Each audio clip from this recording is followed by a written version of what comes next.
My phone has become one of the easiest ways to take myself out of the present moment as soon as it becomes too much, to look for something that makes me feel better. As soon as I feel boredom, discomfort, overwhelmed, any sort of negative emotion, I'm not even thinking about it. I'm reaching for my phone. My mind and my body are working together to try to fill that void that usually boredom leaves because it's uncomfortable. And I've started to realize that this habit quite literally comes at the cost of actual days, weeks, years of my life, and that's very scary to think about. And don't get me wrong, I definitely think that life is hard enough without the guilt of spending too much time on your phone, when a lot of the time we only use our phones as like a way to cope with the discontentment that a lot of us have. So we shouldn't replace feelings of discontentment with feelings of guilt. But I do still think that it's important to be mindful about the role that the internet, our phones, social media, whatever your distraction is, the role that that plays in our everyday lives. I've always been a very future-oriented person. Big dreams, never satisfied with what I have, always wanting something more for my life. I want to move abroad.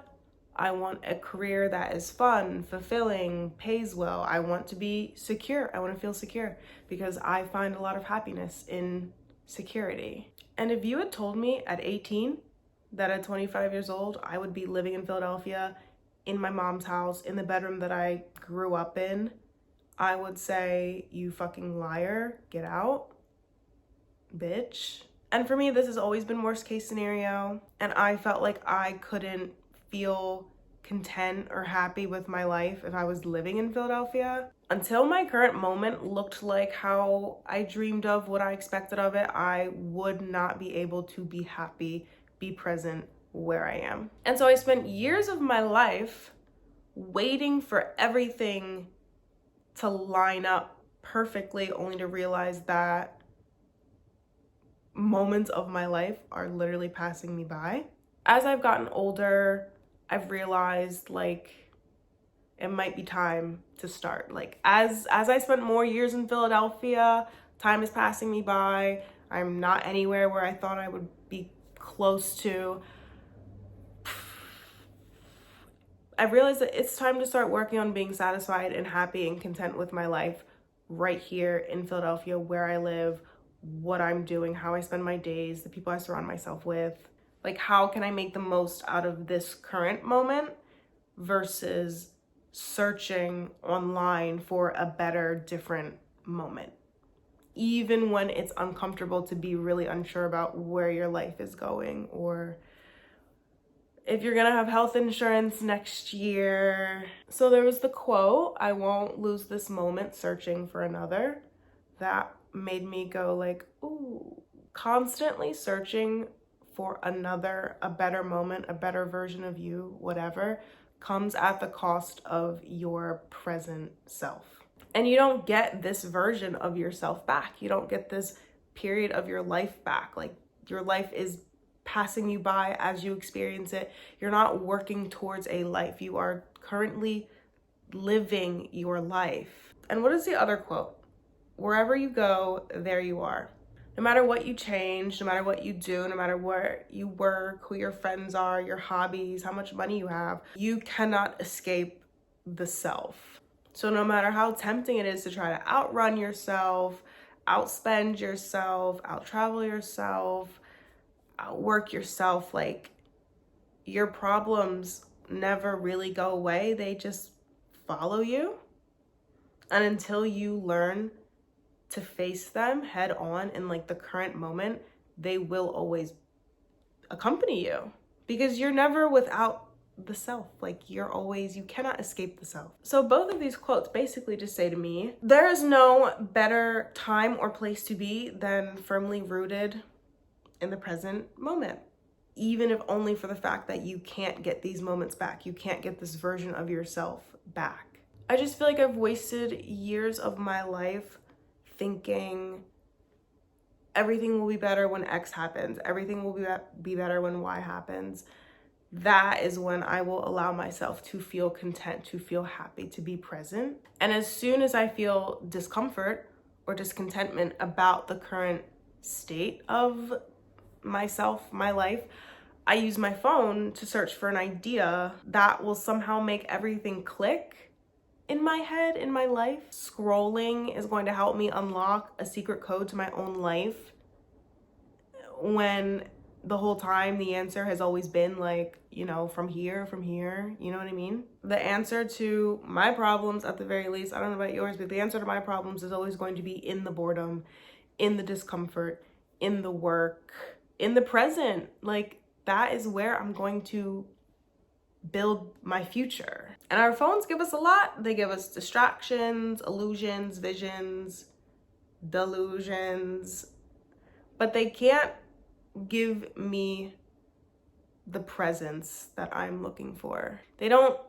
create stillness in my life. Like the internet, social media, it doesn't create stillness. And if anything, it triggers negative emotion and it forces me to shift my attention away from the discomfort that I then feel, when I should be teaching myself to be able to sit in the discomfort, sit in boredom, sit with myself quietly. Because the alternative is listening to that little voice that's like, buy this and shop here and watch this ad for more. There are endless options to be distracted by, and there's no defined conclusion to this search. And I guess a conclusion would be finding the answer, sitting with it, and then putting your phone down and never searching for it again. But at this point, I feel like I've been searching the internet for the answers to my problems for the last, 12, 13 years, and I haven't found the answer. Well, there's no way that the answer is there. Like, there's no way that it is there. I would have found it. It's like the opportunity to be alone with ourselves has been stolen. The big guy makes so much money off of our insecurities and the fact that we're desperate to live a certain life, live a different life, live a better life, be a better person, whatever. Like, they will sell you a solution, if only like through your attention, when it's like you could also just sit and do nothing and find the answer in the nothingness. It sounds woo-woo, but like that, it's a real thing. When was the last time you truly sat with yourself?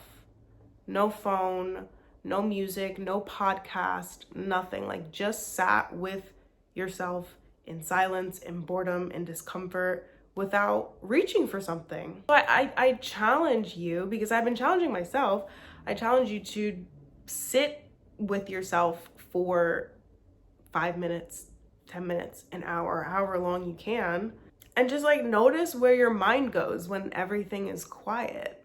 Notice how much your brain starts to work when it's being asked to work. Because I can tell you that my mind is not even the first part of me that like breaks out of that stillness. It's literally my hands, like my hands reaching for my phone, just muscle memory, like purely instinctively. So it's like automatic that as soon as there is a silence, a stillness, my hand goes to grab it so that I can fill it with something, anything, like the worst shit, anything. All I'm trying to say, and I'm sorry if this is like very, like maybe all over the place, doesn't really make sense cohesively, like in this, the way that I'm presenting it, but it's time for me to start living in the present, living where I am, taking steps to improve my quality of life right now, and not just like constantly working towards this big, huge future of mine that just seems to get further and further away the more that I plan for it.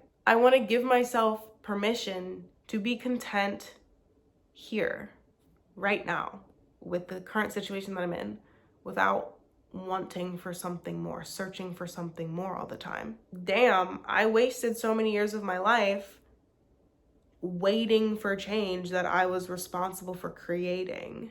Life is about the journey, not the destination. Like, I feel like that's kind of like what I'm getting at here, that I have seriously failed myself, or maybe society's failed me. I don't know. There's been a failure on somebody's part to live presently, to just allow myself to enjoy what little or what a lot of that I have. And this isn't necessarily meant to be a punishment for your bad behaviors or your addictions or your impulses. It's an opportunity to experience yourself. And that's a good thing. And it doesn't have to be this big, huge thing. It can be 1 minute, 2 minutes, 5 minutes. For me, it's as simple as just leaving my phone in a room that I'm not in. Like, I can't even go to the bathroom without my phone. I shower with my phone. I take my phone everywhere with me. So for me, it's not even like I'm spending 8 hours a day not on my phone to be more present. It's like I'm going to shower and be alone with my shower thoughts versus having to turn on a YouTube video or a podcast or like fill that emptiness with something that comes from outside of myself. But yeah, like I just want to be more present more often. Am I asking a lot of myself? I don't know, but with the way that the world is looking out there, all of like the ideas that I had about where I would be right now, what I'd be doing, like I'm not so far from it, but like I'm in a place that I would have never expected myself to be. And I've been prolonging, like feeling like I'm living my life, being like stuck in a limbo. Like I've been stuck in limbo for years.